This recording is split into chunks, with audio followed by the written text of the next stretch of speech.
to Match Fishing TV, and this week we're going to be talking about the pole fishing pairs, the World Club Feeder Qualifier, and we're going to have a little chat about the rule change or the rule enforcement of the Angling Trust Winter League.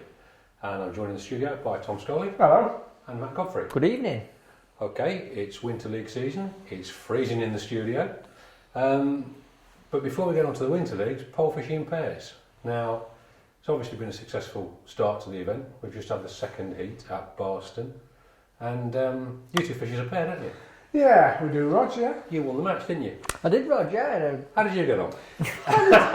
Let me tell you the full story. I was given 2 pegs. I got John Winthrop to draw for us. I was given 2 pegs, one of which was absolutely fantastic, you know. It was first and second in the match with peg next to each other. Yes, Matt was won it, now they beat him, James then. And then there was my peg, Roger, and my peg was in what you could call an epicentre of dross.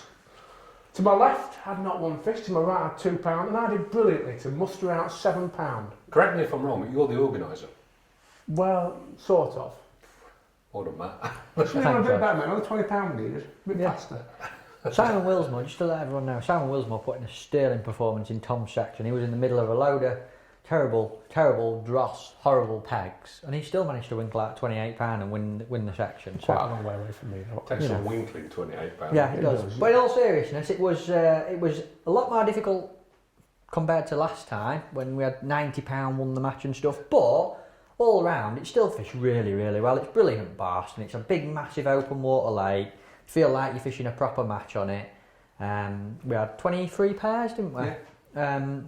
And it was a slow start for most people. It's a shallow lake. We just had some frost. It's sort of 4 or 5 feet. It was kind of the changeover weekend. Yeah, wasn't it? yeah. I mean, you know, first time this autumn, winter. Yeah. I've been scraping the windscreen, so. Which a lot of it's only 3 feet deep and 4 or 5 feet at the most, so it was really slow to start. But a lot of people caught some fish late on skimmers, roach, F1s, and on the pairs front on the day, it was James Dent and Jordan Holloway who took the lead. They had a weight of £89 combined.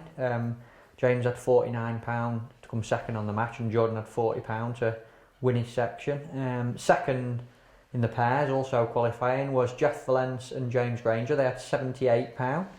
And third, also making the final at Woodlands View Fishery, was Simon Wilsmore and Darren Davis, a combo of anglers who always seem to be there or thereabouts and this sort of thing. They had £67. But on the individual front, I've not fished a match as fair as that for a long time. It's just a pity, it's a pairs match, isn't it? So the individual result doesn't bear mention. Can we move on, Roger, please? No way.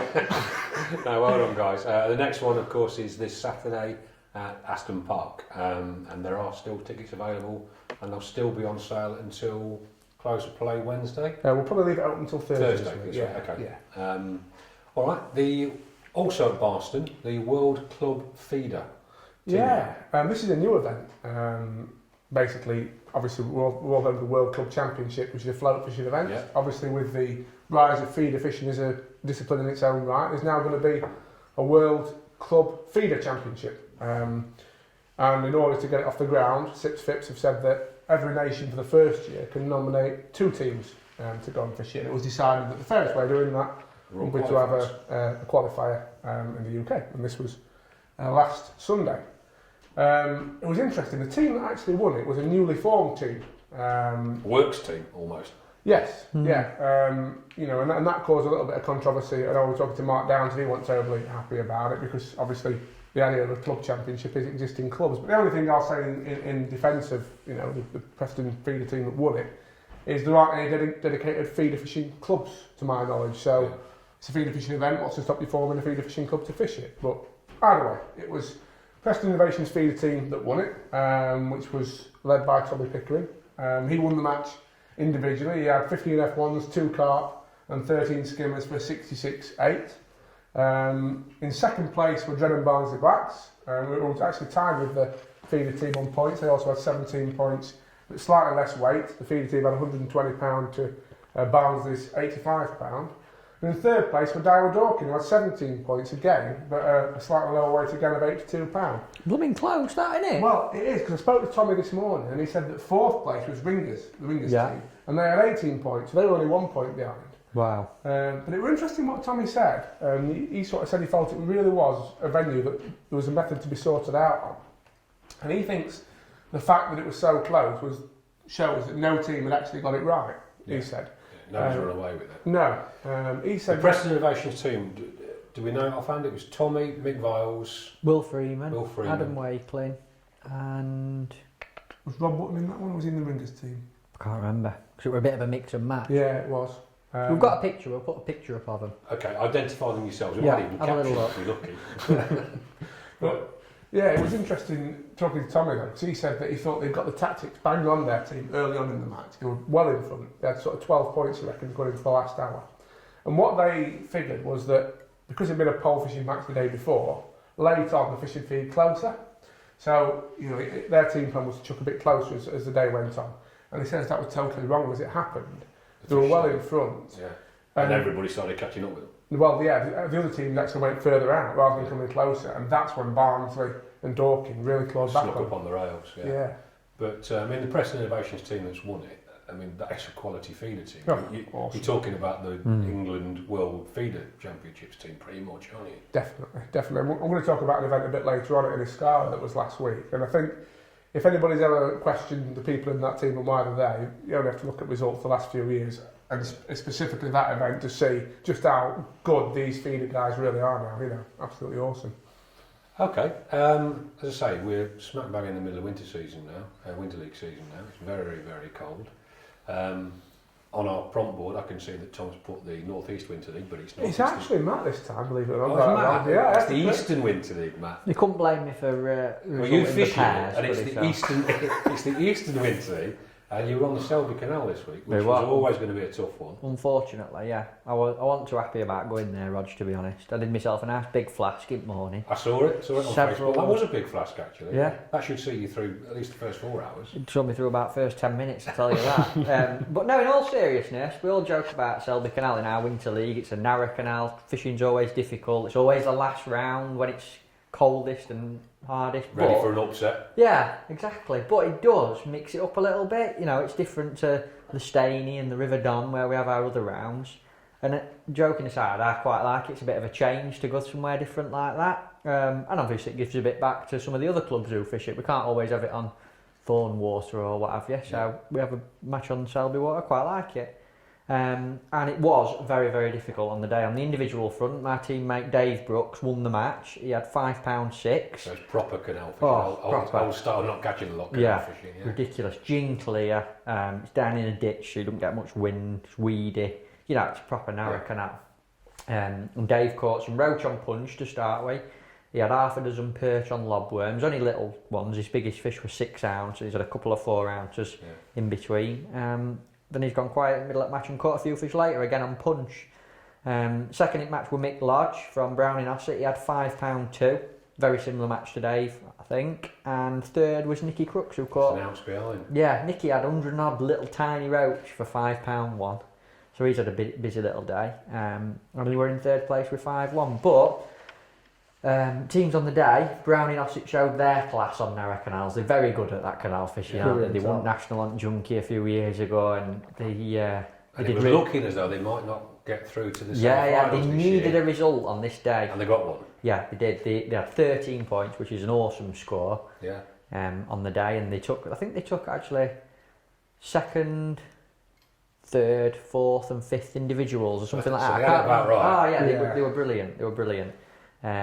We were second with 19 points on the day, so that sort of sealed our place. Yeah, so you've won it. Yeah, in the final, and the league overall stands. Brennan Barnsley won with 9 points, obviously qualifying for the Winter League final. Yeah. Second was Browning Ossett with 13 points, again qualifying, and Census North missed out, unfortunately.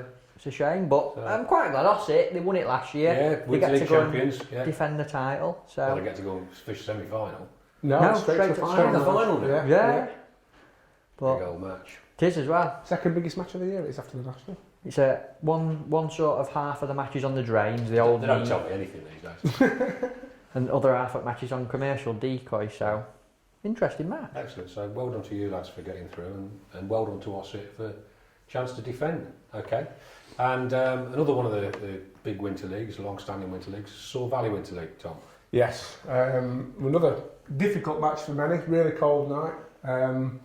And it's always difficult on the Soar, knowing what sections to use, because Some of them are very prolific when it's sort of early season, and then as it gets colder, the fish seem to move to different areas. So it's always sort of juggling sections and working out which ones to put in, which obviously we've got to plan in advance. But they didn't get it too far wrong this week. It was a really good match, I thought.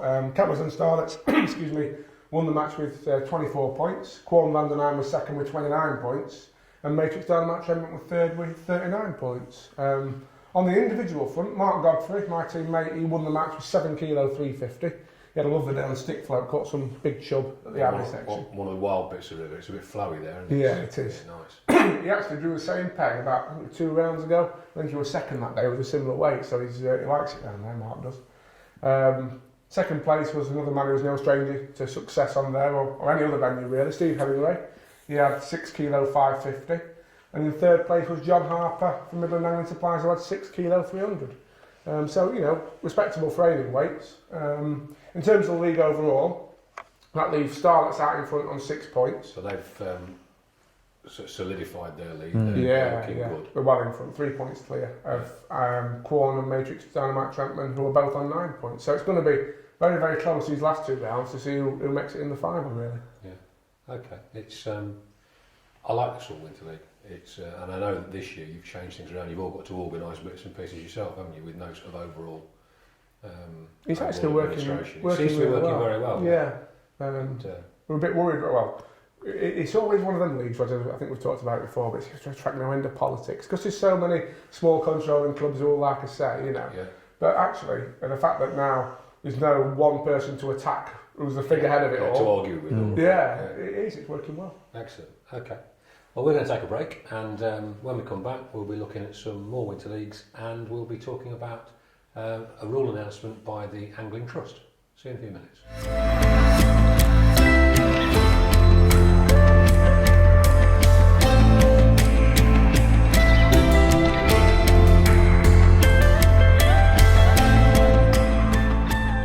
Oh, there we go. That was brilliant. If that's on film, that would be absolutely stunning.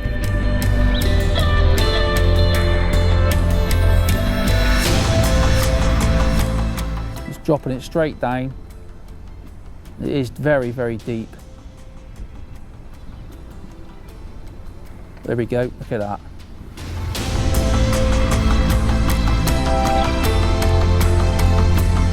Yeah, there we go. There's a few maggots coming in. There are just then. You can just see them how they come up.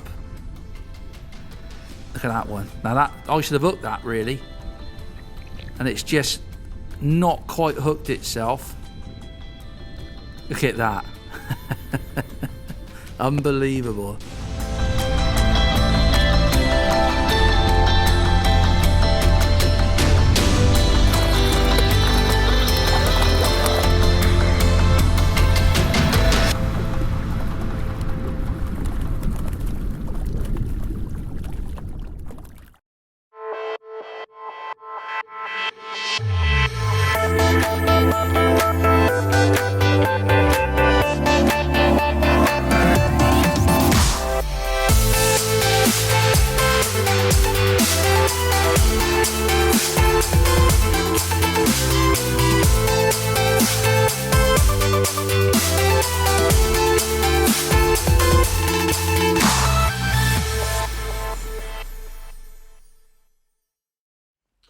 Welcome back.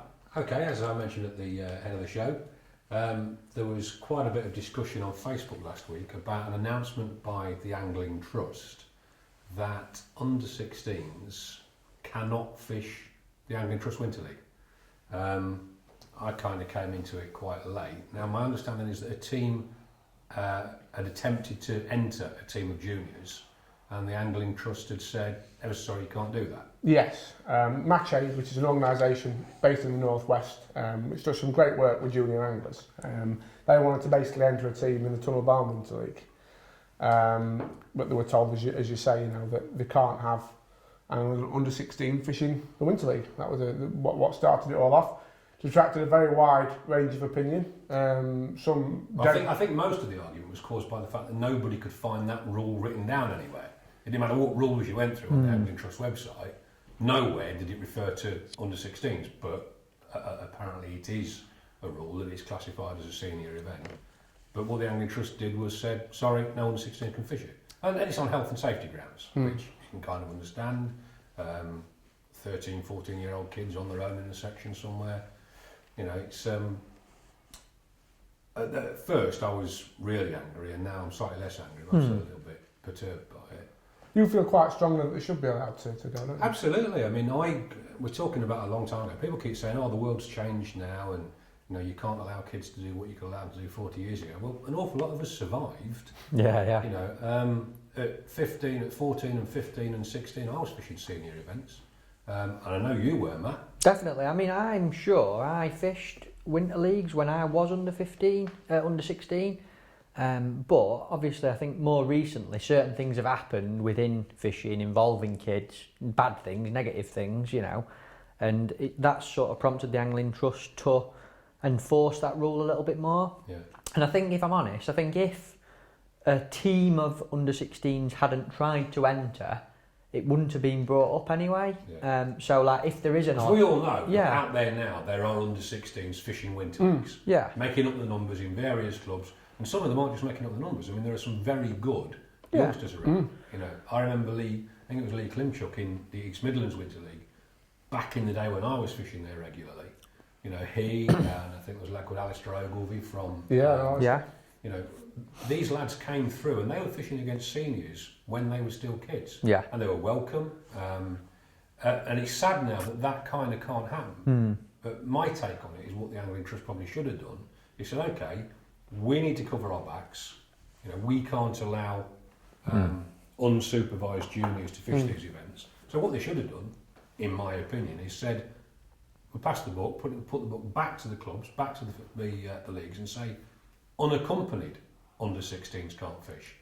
So then it's up to the club, if they want to have somebody looking after a kid or taking responsibility for a kid, they can fish. I mean, I know that, Matt, you've said, although you're part of the Angling Trust pathway, I know that you've said that the best way for a junior to learn is to fish against adults. I was just going to say, I wasn't put in a position by the upbringing, but I like to think I can understand both sides of it from a fishing point of view, and I even say... Well, age-wise, you're still not that far away Exactly. from it. You know, it's within the last decade that you've, you know, stopped winning junior and made your way through to the senior round. I'd say, even in this Angling Trust Talent Pathway, which I run, which you can still book on, by the way, have a look on Angling Trust website, my advice to kids is to go and fish against people better than you all the time, and that means fishing against men. So I was lucky that my parents were really supportive of me, and they took me to open matches, they took me to senior matches. My dad would sit with me, stay with me, or make sure someone were looking after me, you know.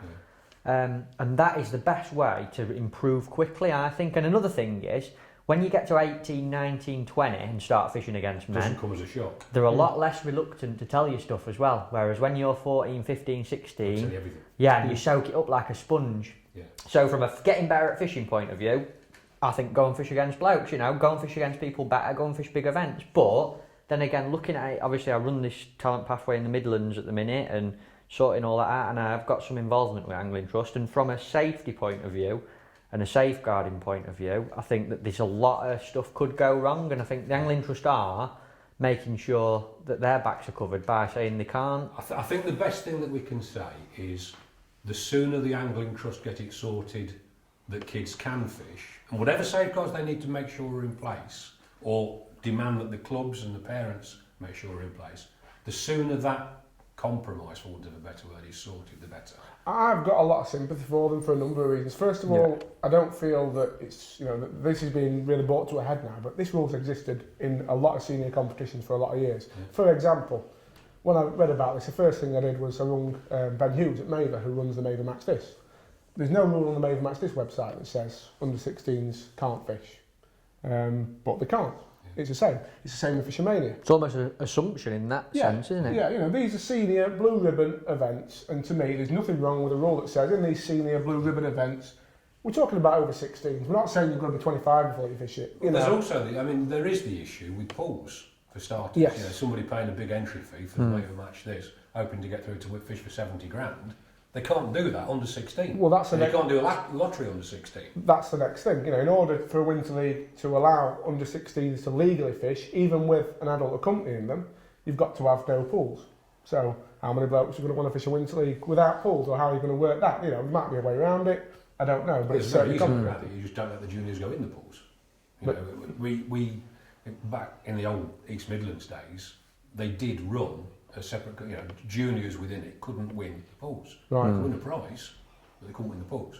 So there are Yeah. ways and means of doing it. By the same token, I think it's worth saying as well, the Angling Trust do a lot of stuff for juniors, like they do run Yeah, they junior do. events, and They do a lot more actually yeah. than the NFA used to do. I'm going to say, from a young angler's point of view, there's so much opportunity out there, a lot of it with the Angling Trust, to go fishing and learn nowadays, that it's good as well in that sense. It is good, they do a lot. My view is that there isn't enough to fill the gaps between the senior events. It's like if you're a junior, if you're lucky, you might get to go to an event once a month.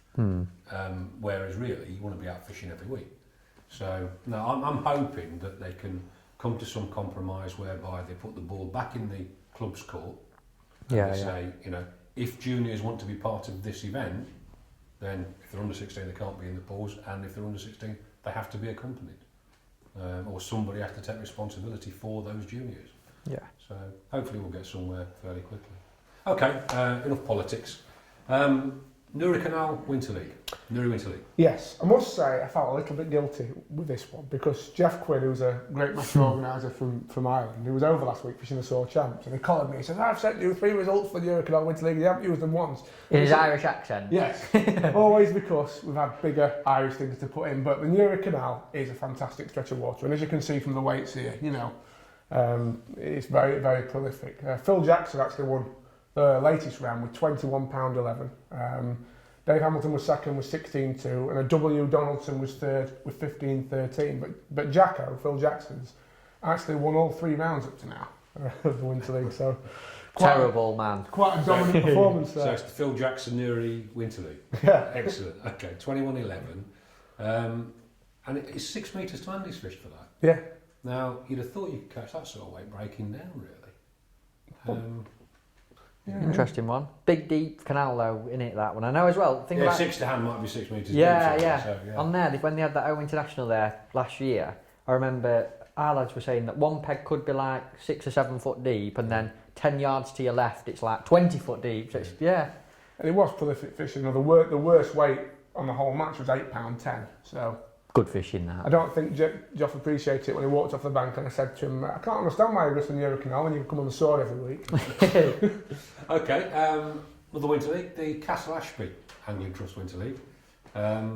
Again, it's one that we've got 3 winners for, because they do it lake by lake, don't they? Yeah, thanks to Dan Webb sending it in as usual.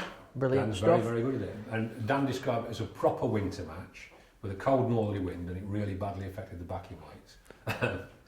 On the day, Preston Innovations Black Horse won. Yeah, they did. They had 53 points. Maver Milton Keynes was second with 46, and Garbolino RAF third with 35. And that means that Black Horse are leading the Winter League still. They're 2 points in front of Garbolino RAF. Black Horse have got 8, Garbolino RAF 10, and Milton Keynes 13. So Okay, we've got 3 individual winners we've got to mention. Danny Hurst of RAF won Grendon Pond. yeah, Ian Pretty won the Brickyard Pond. But we've got a photograph of Alan Donnelly of Black Horse won the Scotland Pond. And we've got a photograph of his peg. How he won it, it looks like a garden. It's just leaves as far as the pole can reach. And he's fished 14 metres and won it with £11.4. So well done, Alan. I dread to think what sort of a weight he'd had if it hadn't been for all those leaves. good performance. Plenty of cover. That's the way to look at it, isn't it? Well, yeah, another way to look at it. Yeah. Let's leave it out now, lads. Oh, thank you very much, Matt. I've just twigged on to what you're on about. Didn't pull any trees up, did he? Stafford Moor, Silver Maniac. Yes. This was another tough match, mainly because of massive drop in temperature. Joanne Coombs, who's the fishery manager there, sent me an email about this one. There was actually an 18-degree drop at Stafford Moor last week, which is quite drastic, isn't it? 18 degrees. 18 degrees, she said. Yeah. Oh my That's god. like that film The Day After Tomorrow. Yeah. But obviously, I've seen that down that neck of the woods before, because it catches the Gulf Stream, doesn't it, Devon and Cornwall? And then, I don't know what happens, whether the Gulf Stream thinks it's cold round here and turns away or whatever, I'm but going back to Spain. yeah. But it's a big old drop. But it was actually won by Andy Griffiths with a weight of £10.5. he caught some big skimmers late on by all accounts. And I know that because my good friend Bradley Gibbons was second with £10 and he was spitting feathers about it. Big skimmer, yeah, he was leading all the way through, and then Andy's done brilliant to claw it back and beat him. And Chris Bailey was third with £8.10. But it's a nice little event, that one. You know, Andy Griffiths walked away with £1,000, so it's a good payout. And even though the weights are low, I know the event was very popular. There were 60 odd fished it, so another great event, really. Okay, and let's round up or round off this week's show with the Feeder Fest in Iscara. Yeah, this was an interesting one because it's sort of an event that hasn't been. I've never really heard anything about it before, and then all of a sudden, everyone's going there. All the feeder boys are going. Loads of people, loads of general anglers, top anglers from the UK went over there to fish this. There were €23,000 in the prize fund, so I'm assuming that's why it was a sellout at 100 pegs. And it was a man who's not very good at feeder fishing, really. He's not really renowned for it. Steve Ringer. One of our guests earlier in the series. Unbelievable, that bloke, innit? And I tell you what were good about it. Everyone were like, Dean Barlow's up there, Rob Wotton's up there, and I had all these names getting mentioned.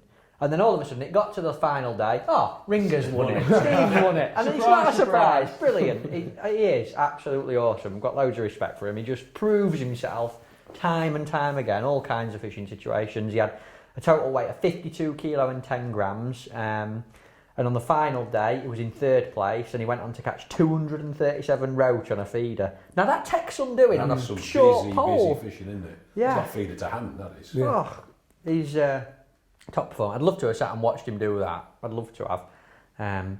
He finished 5 kilo ahead of an Irish angler, Neil Mazurek. Is that a good pronunciation of that one?